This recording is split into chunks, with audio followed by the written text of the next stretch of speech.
thank you. My engineer, Andrew Forbes, has created a time machine, and we brought the two greatest historians to our world, Fritz Fisher and Niall Ferguson. The two speakers will talk about the controversial topic of who was responsible of causing World War I. So, Fisher, tell us a little bit about your point of view in this topic. Alright, if you want to hear the true cause of the First World War, listen to me. The Germans may not be seen as the responsible ones. They got involved in the conflict, having in mind that if they got involved, the war was going to start. But that wasn't a problem for them, because they wanted a war. Their main goal was to create a war of expansion, to solve all of the political, cultural, and economic issues the country was living in. I beg to differ. Listen, Fritz. Germany had the main share of responsibility of the outbreak of the war. Hey, Fisher. My doubts over here are that if your statement is actually true, then you will officially make Germany the most aggressive country of the past century by being part of the First and Second World War.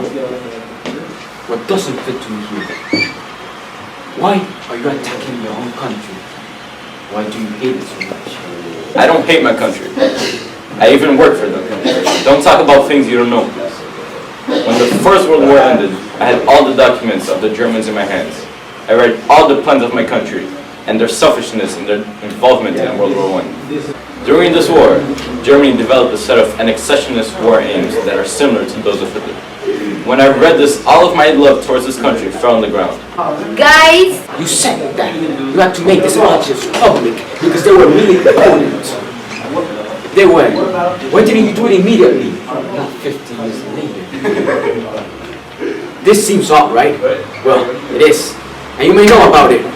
You made this public 50 years later because you had a hate towards your country. When you were part of the Nazi group, you followed every decision Hitler commanded. Then, when you resigned in 1942, you become a prisoner for them for 2 years. Don't you think all of these events changed the way you wrote your book? How dare you to insult me like this, you bloody historian? Fisher, I don't know. I mean, maybe your work is not valuable they're just talking. for me, and it shouldn't be for the world because of one simple reason. Also, without me, You wrote this book. without you. You wrote your cause after World War II, right? You did. The most popular war of expansion in the world. My question. We can have no doubts about this. Hitler wanted a war of expansion in the World War II. I don't. I agree. Meaning that based on your opinion, the First World War had the same cost than the Second. I think this was influenced by Next time. you wrote this whole lie because you were thinking the Second World War, not in the First one. Shut up! Hey guys, relax. Ferguson, if you're so sure, then tell us what you think was the cause. I believe that Britain's intervention conflict was the biggest mistake in modern history. They should have stayed in the conflict in 1914. They could have lived with a German victory.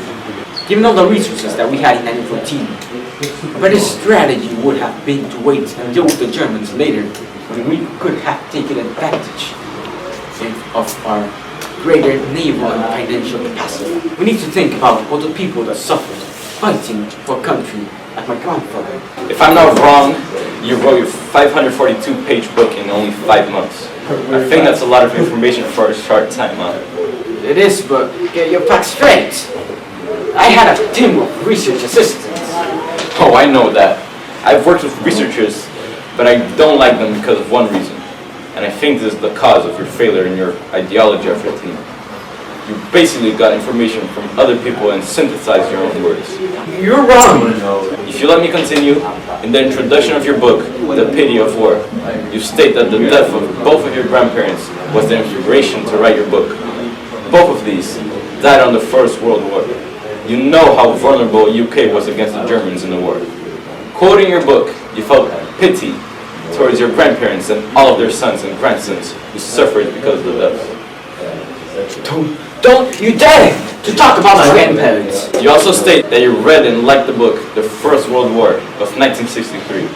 In this book, I quote, "The Germans had started the war in order to win. The Allies fought so not to lose. Winning the war was the end of it itself." This was the ideology of the book, similar to yours, right? You wrote your book based on this book, not your opinions. Oh God, I had no idea this topic was so complicated. I wish we had more time to finish discussing about it, but the show is almost over. So thank you both for coming. Andrew will take you guys back to the past. Good night, Chicago!